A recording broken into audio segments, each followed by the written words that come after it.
Hey, everybody. It is Tuesday, May 7th. You're listening to the Mo.news podcast. I'm Moshe Wanunu. Good morning. Good morning, everybody. I am Jill Wagner. This is the place where we bring you just the facts. And we read all the news and read between the lines so you don't have to.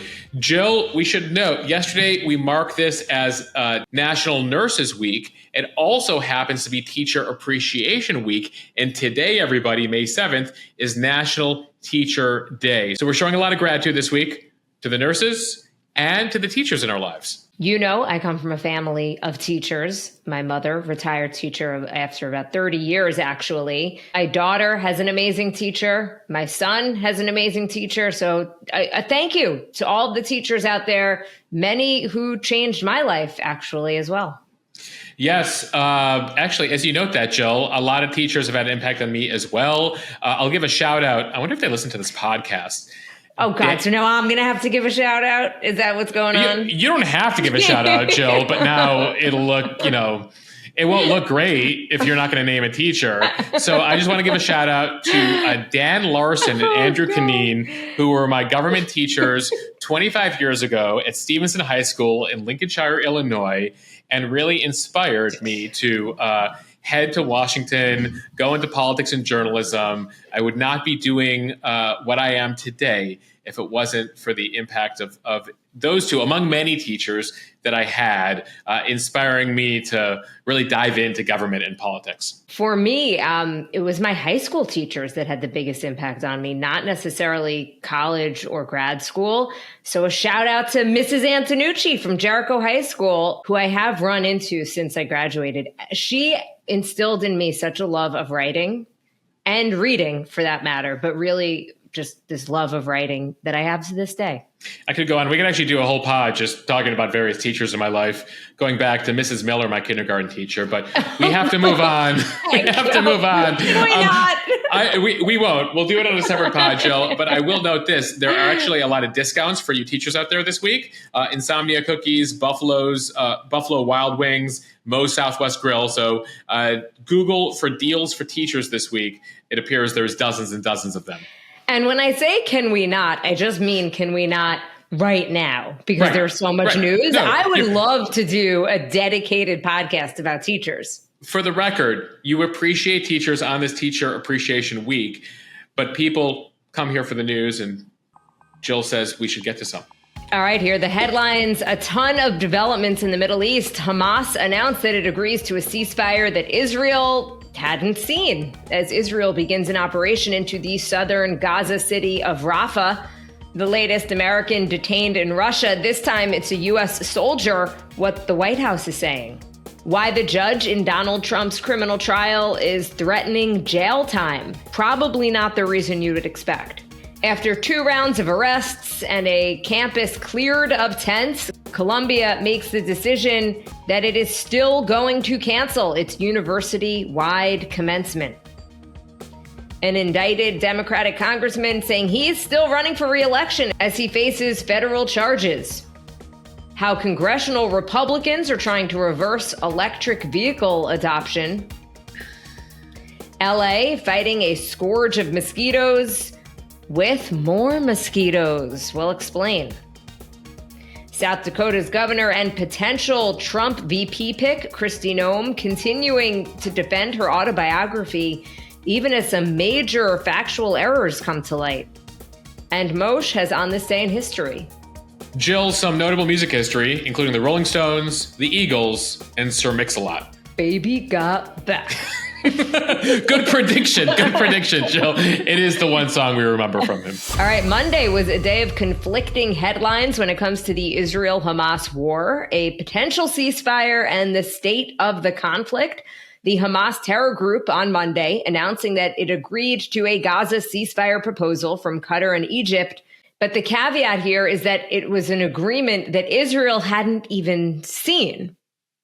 The announcement, though, still led to tons of celebration in the streets of Gaza, across Arab capitals, even as Israel said that Hamas announced that it agreed to a deal that Israel hadn't seen, and it included several provisions that it knew that Israel wouldn't agree to. The Hamas move came as Israeli forces began to strike Rafah on Gaza's southern edge from the air and the ground and ordered residents there to leave parts of the city. Hamas said in a brief statement that its head, Ismail Haniyeh, had informed Qatari and Egyptian mediators that the group accepted their proposal for a ceasefire. Israeli Prime Minister Benjamin Netanyahu's office said later that Hamas's latest truce proposal falls short of Israel's demands, but that Israel would send a delegation to meet with negotiators to try to reach an agreement. So it appears Hamas agreed to a modified version of an earlier proposal, which then incorporated the terror group's own demands, including terms that the war fully end. Now, again, at least as of this recording on Monday night, Israel has not agreed to the plan that Hamas announced that it had approved unilaterally. Israel has offered a ceasefire that could last several months, but not one that would completely end the war. The U.S. and Israel have called Hamas the obstacle to a deal for much of the past 2 weeks. According to Egyptian officials talking to the Wall Street Journal, the Hamas announcement appeared to be designed to create public pressure on Israel to accept their version of the deal. The Israelis saying that Hamas's latest offer not close to what was outlined in previous Israeli proposals. At the same time, the statement said that Israel would send working level teams to hold talks with the mediators in order to, quote, exhaust the possibility of achieving an agreement on terms that are acceptable to Israel. All right, so you got that, folks? There's been negotiations now for a couple of months. They've been going back and forth. The Israelis on one side, Hamas on the other. In between, Egypt, Qatar, the U.S., all desperate to get a deal here. In recent weeks, there's been a lot of pressure on Hamas to agree to a deal that the Israelis and the U.S. have outlined.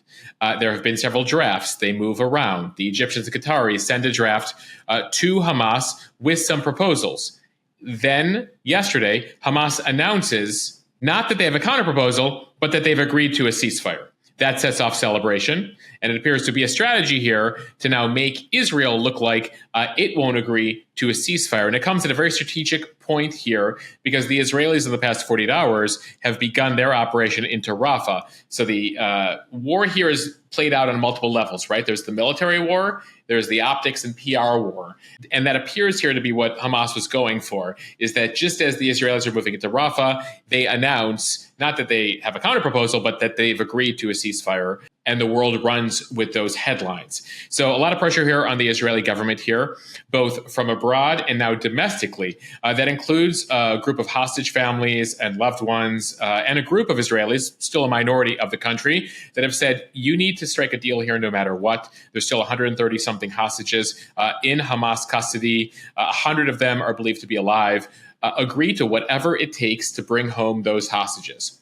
At the same time, to the right, the majority of Israelis say, we can't agree to an end to a war here unless Hamas is gone. We cannot see a repeat of October 7th. And that is really what lies at the crux here, right? Because Hamas says, end the war now. Why? Because they're still around. They have some battalions. They're in charge. If the war ends tomorrow, Hamas effectively still runs Gaza. For the Israelis, one of their key points here is they cannot end the war unless Hamas is gone. They don't want to live in a reality where the terror group that conducted October 7th still runs Gaza. Hence the issue of Israel saying we cannot fully end the war here. We can create a longer-term ceasefire, but we will not commit to end the war because we know who will be in charge at the end of that ceasefire if we end the war. And Hamas saying, let's end the war. Let's end the war now because we're still here and our survival is important to us. So that's really at the crux here as we now watch this operation unfold in Rafah. We've been talking about Rafah for a while. Why is it important? It's the last part of Gaza that is still not under full Israeli control. Remember, the Gaza Strip, relatively small. We're talking about something the size of DC effectively, 25 miles by 9 miles. The final couple miles of the strip that lies on the Egyptian border is Rafah. That's where 1.5 million Palestinians are, the vast majority of them displaced, living in tents or living in other people's homes. The Israelis have announced plans basically block by block saying this group needs to get out. We're now going into Rafah. Why? The Israelis want to control the border, the Gaza-Egyptian border, which is controlled by Hamas right now. There's a lot of tunnels there. Weapons come in. And so the Israelis want full control of that side of the border. And so that's why Rafah is key. Also key, of the 24 battalions, Hamas battalions that began the war, the Israelis say they destroyed 20 of them. 4 remain. Where are they? Rafah. Of the hostages that remain, about 130, where are they believed to be? Rafah. So you have the hostages there. You have remaining Hamas there. You have the border there. And so that is key there. And so for the Israelis, they would also not commit, even with a ceasefire, to never go into Rafah. And so it still remains, despite everything we've told you, sort of where we were 24 hours ago. And it really does appear to be this kind of PR move on the part of Hamas. And I have seen amongst some of the accounts that I follow with literally hundreds of thousands of followers, headlines like, Hamas accepts ceasefire proposal, but Israel suggests that it will not accept proposal. When, as we just reported, Hamas accepted its own proposal. Like they accepted something that wasn't really a proposal. They just put out what they want. They took a proposal, they penciled in some stuff. They said, we accept the ceasefire proposal with our tweaks, of course. And it's a reversal, right? Because in the past few weeks, what have we been telling you? That the Israelis and the U.S. are like, this is the proposal. Hamas, take it or leave it.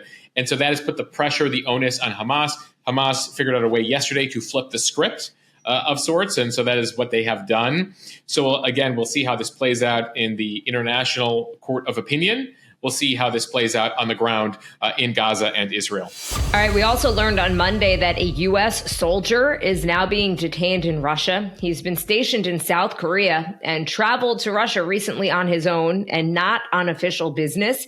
The soldier is accused of stealing from a woman. That is according to Russia. That soldier was detained on May 2nd, apparently apprehended in Vladivostok, Russia, on, quote, charges of criminal misconduct. The U.S. government saying that Russia notified the U.S. State Department, which is providing appropriate consular support to the soldier in Russia. It adds that given the sensitivity of the matter, that's kind of all they can say. Chairman of the House Foreign Affairs Committee, Representative Michael McCaul, a Republican from Texas, says he is deeply concerned by the reports that the soldier was detained in Russia. He says Putin has a long history of holding American citizens hostage, a warning to all Americans, as the State Department has said, it is not safe to travel to Russia. That is, again, from McCall. Yeah, I was asked this actually on the Instagram account, Jill, on our premium Instagram, like, hey, what's the deal with traveling to Russia? And I was like, unless you know something I don't know, there's 190 other countries that are probably a better idea to go to right now than Russia, given what we've seen about Putin's strategy, given where the war is right now, given where U.S.-Russia relations are right now, and given the threshold the Russians have for detaining and arresting Americans, obtaining your phone, looking for something remotely that they can hold you on. So this comes as the U.S. has already been working on the release of several other Americans who are being held in Russia. There's Paul Whelan. He's the former U.S. Marine who's been imprisoned in Russia on, quote, espionage charges since 2018. They sentenced him to 16 years. We've told you about We've told you about Evan Gershkovich from the Wall Street Journal. He was jailed last March on espionage charges, is awaiting trial here. Again, the Russians are not very transparent about what exactly these charges are. They just say espionage, and we're going to hold you. And then Putin says, maybe we'll make a trade.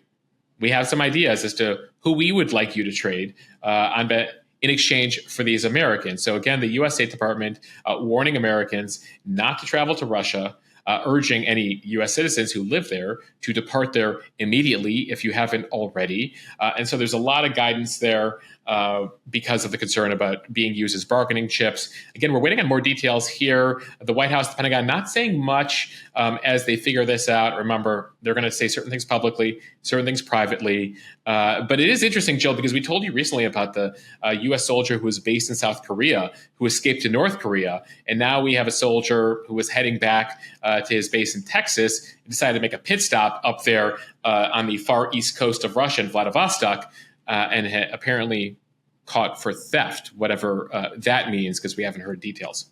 All right, let's get started with today's speed read. First, from NBC News, the judge in Donald Trump's criminal trial in Manhattan is holding the former president in contempt and fining him again $1,000 for once again violating a gag order that prohibits Trump from attacking witnesses or jurors. The judge, Juan Merchan, spoke directly to Trump on Monday, saying that this is now the 10th time he has fined him. And if he does not stop, he may actually have to put the former president behind bars for violating the gag order. Judge Mershon saying this court will have to consider a jail sanction. At the end of the day, I have a job to do. Part of that job is to protect the dignity of the justice system. So again, there have now been 10 violations. Basically, Trump shouldn't be talking smack on the jury, on the judge, or on witnesses, and he continues to do so on Truth Social. The last thing I want to do is put you in jail. You are the former president, and you could be the next president as well. But I want you to understand that I will, if necessary and appropriate. Notable, Jill, he signs an order here warning the former president that he better cut it out. Or again, the judge here says he's serious about a jail threat. Moshe, it is really wild because Trump faces 4 different criminal cases, and some would argue this is the least serious of all of them. Right, this is the weakest case. Even if he's found guilty, nobody really thinks that he was going to ever spend even a day or an hour behind bars just because he is a former president. And here he is genuinely facing potential jail time, kind of his own making. Completely of his own making. Completely of his own making. because ultimately he can't help himself on Truth Social. So the big question here is whether he thinks the judge is bluffing or whether he's going to take it seriously. And as you said, it does sound like the judge is not taking this lightly, that this is not something that he wants to do. From the Wall Street Journal, Columbia University canceled its main commencement ceremony, but will still go ahead with smaller scale graduations. This is according to the school. And it comes after weeks of pro-Palestinian demonstrations disrupted campus. The ceremony was scheduled for May 15th. It was set to take place outdoors on its New York City campus, where students had set up anti-Israel encampments that had been taken down by police last week. The protests over the war that have swept campuses nationwide have prompted university administrators to rethink commencement plans. The goal is to protect students and guests from potentially ugly and violent political disputes. Columbia saying in a statement Monday, quote, holding a large commencement ceremony on our campus presented security concerns that unfortunately proved insurmountable. The university said it looked for another venue, but couldn't find one that could hold more than 50,000 people who normally attend the graduation ceremony. Yeah, unclear here exactly the details as the security threat, Jill, because NYPD still remain on the campus after the clearing out of Hamilton Hall and the encampments last week. But we've told you about how USC canceled its university-wide commencement. Now Columbia doing the same thing despite clearing their campus. Columbia, again, going for smaller ceremonies. A number of students speaking to publications saying they're very disappointed. Again, this is the class that missed out on their high school commencement ceremonies in 2020 due to COVID, at the height of COVID then, and now 4 years later on certain campuses missing out on their college graduation ceremonies. We told you more than 2,000 people have been arrested at pro-Palestinian anti-Israel protests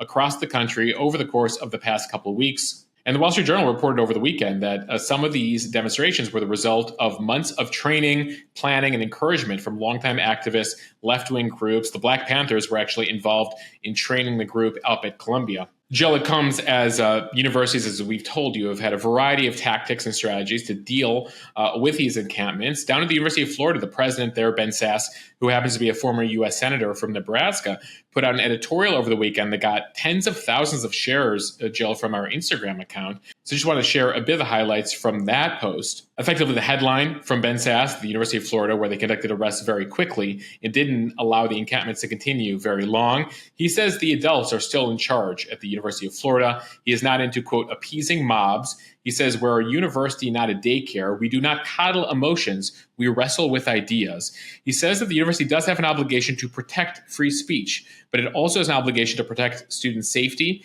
and campus safety, and that spitting on cops, vandalizing property is not free speech.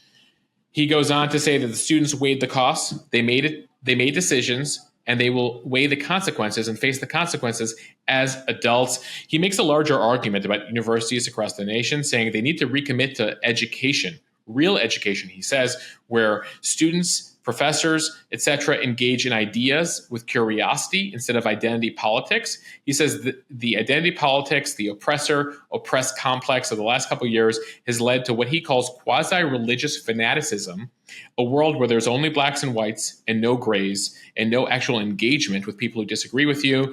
And so he's calling on universities to combat ignorance with rigorous teaching that knowledge depends on healthy self-doubt. Again, that's Ben Sasse, the president of the University of Florida. From the Texas Tribune, a Democratic congressman vowing to run for re-election despite a federal indictment. Texas Representative Henry Cuellar vowing to fight a federal indictment accusing him of conspiracy, money laundering, and bribery. Cuellar and his wife Imelda were taken into custody Friday in connection with a U.S. Department of Justice probe into the couple's ties to the former Soviet Republic of Azerbaijan. The congressman professed his innocence after the indictment was revealed and vowed to continue his bid for an 11th term in November, saying, quote, "Everything I have done in Congress has been to serve the people of South Texas." Yes, that's his claim. At the same time, he's accused of accepting $600,000 in bribes from an Azerbaijan energy company and a bank in Mexico. In exchange, Cuellar allegedly agreed to advance those entities' interests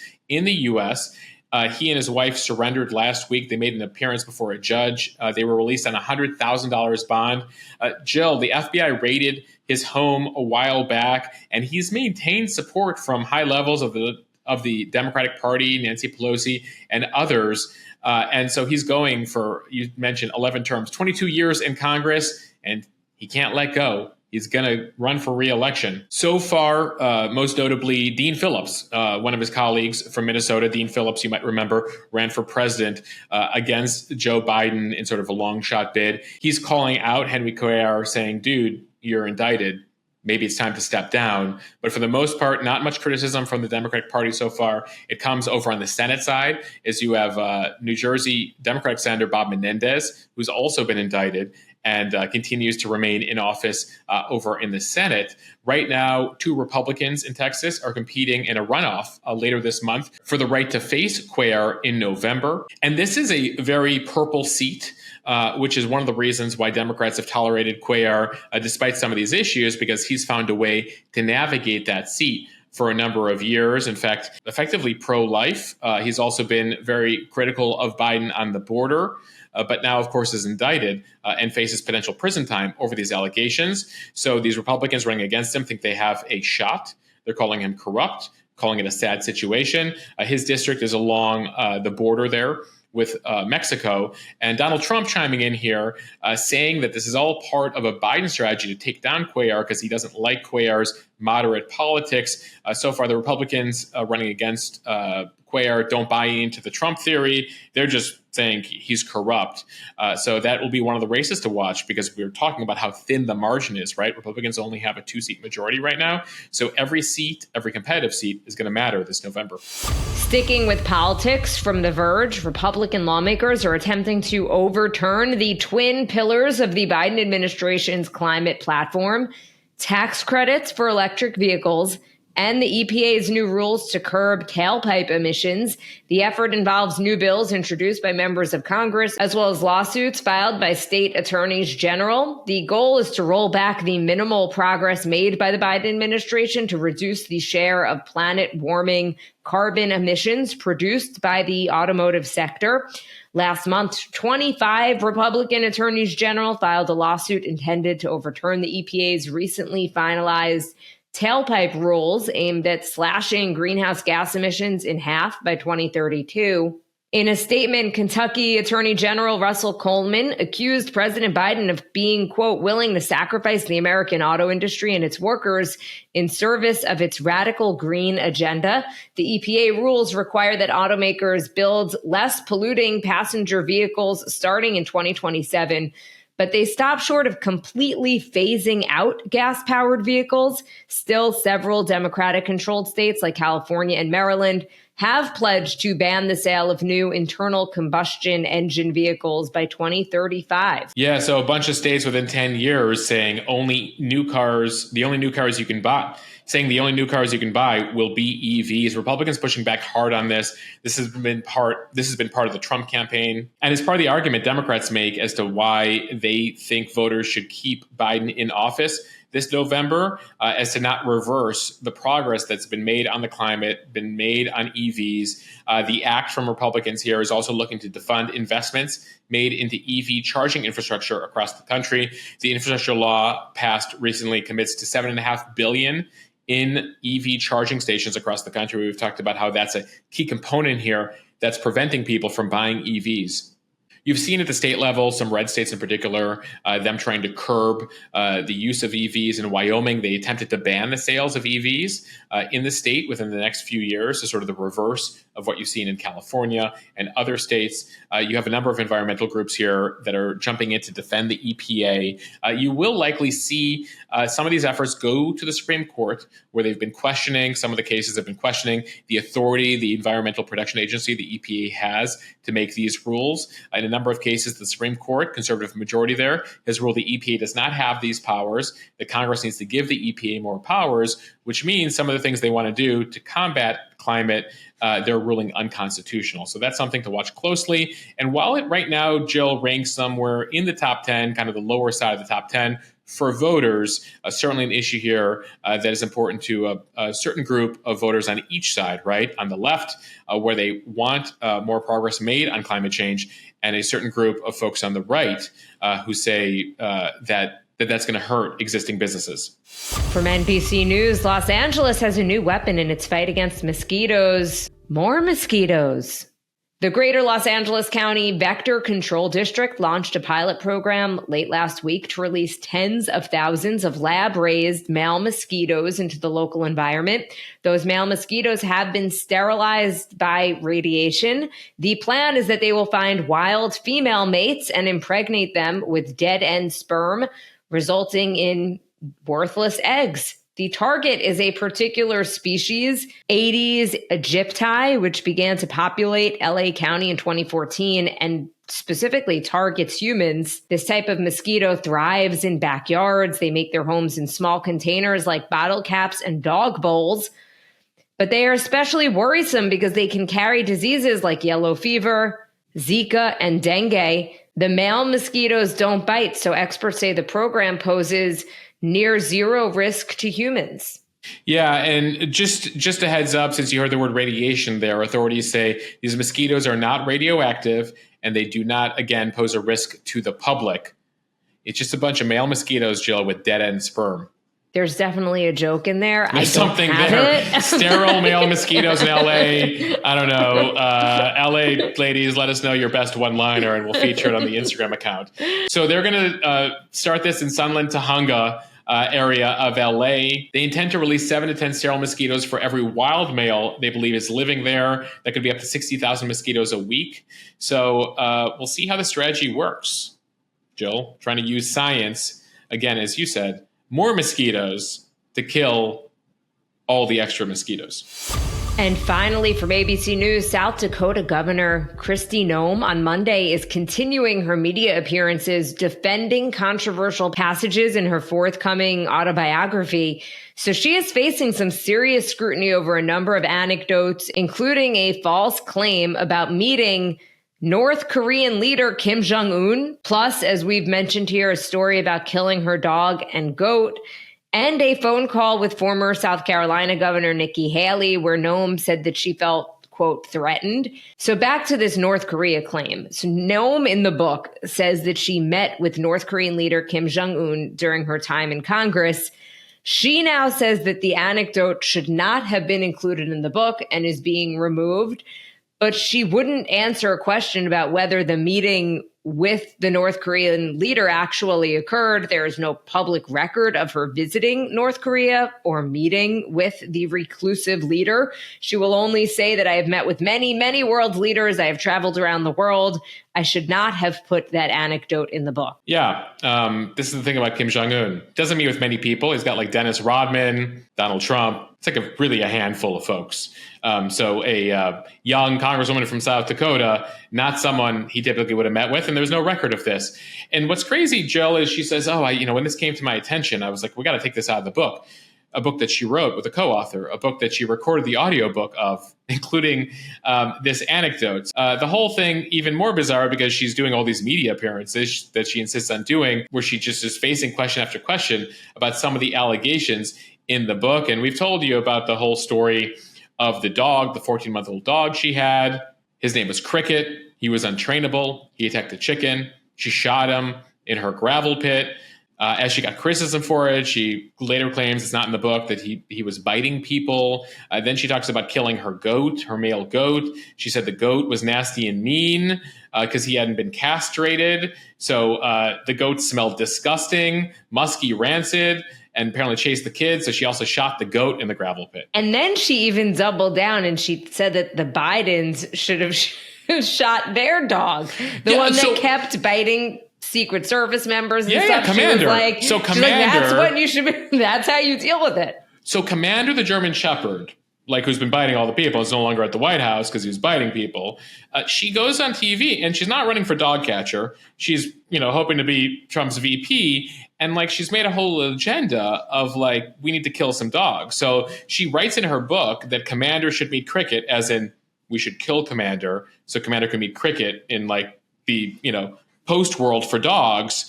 And so, it's sort of a bizarre agenda to be running on in a country that loves its dogs, to say, let's talk about killing the Biden's dog as well. And then, of course, it's the whole Kim Jong-un meeting. So as we were talking earlier about how, Trump's issues with his judge are self-inflicted, in this case, nobody told Kristi Noem to put out an autobiography. Nobody told her to make up the Kim Jong-un story. And nobody told her to focus on the need to, take care of some dogs. And yet here we are.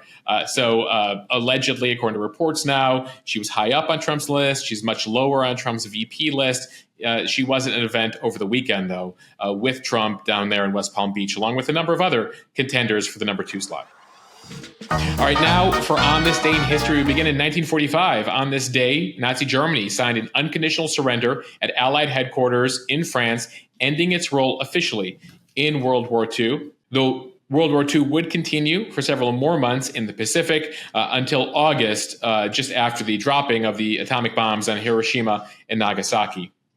A little art history for you, Jill, today. On this date in 1994, the most famous painting in Norway, The Scream by Edvard Munch, was recovered almost 3 months after it was stolen from a museum in Oslo. So this is the iconic painting. You've seen it, the man screaming, from 1893.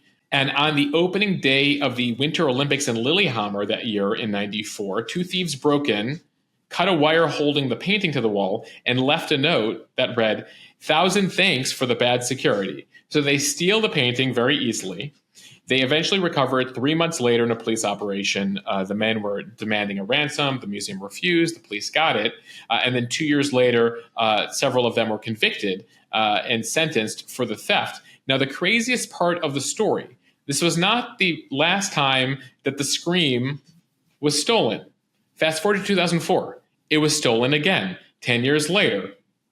Apparently, in this case, masked gunmen stole the painting, still apparently pretty shabby security in Norway. The artwork was not tracked down until 2 years later. In fact, there were fears during this theft that they'd actually destroyed it to cover their tracks. Well, alas, the Scream recovered again, now in a museum again, where I imagine it has much better security, Jill.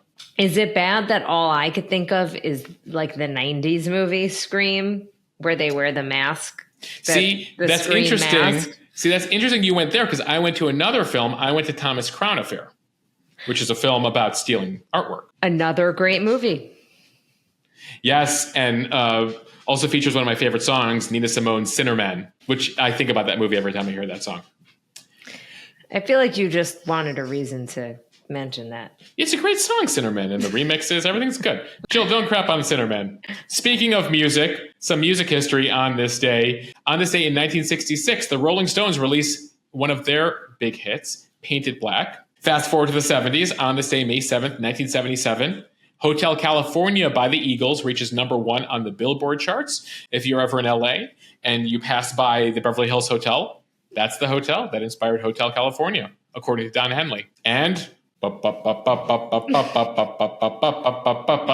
on this day, 32 years ago, Sir Mix-a-Lot releases Baby Got Back. Oh my God, Becky. Look at her butt. It is so big. Moshe, I could go on. I kind of know every one of these words by heart. Jill, it's one of those songs, and they've done studies on this, that you are most likely to remember the lyrics and have and have the most significant attachment to music from the time you were about 8 years old to the time you were 16, I'm told, which may explain why, there's a certain era of music, Jill, that we have a certain affinity for and a direct and an encyclopedic knowledge of lyrics for. Oh, baby, I want to get with ya and take your picture. By the way, I Googled the lyrics just to see them. There's a lot of lyrics in this song. Oh, yeah. Sir Mix-a-Lot mixed it up. He had a lot to say in this song.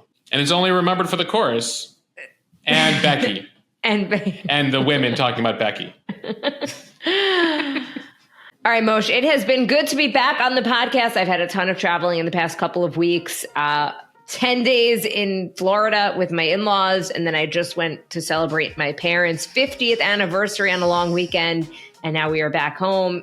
So I'm back, everyone. Sorry for kind of being traveling and all that, but thanks for holding it down. Try my best. Make you proud. And everybody proud here on the Mo.news podcast. Check out, we got a couple of special interviews coming out for you on the Mo.news interview podcast. Check that out. More to come on the Instagram feed. So thanks to all of you for listening. And again, thanks to all the nurses and teachers this week for Nurse and Teacher Appreciation Week. All right. Bye, everybody.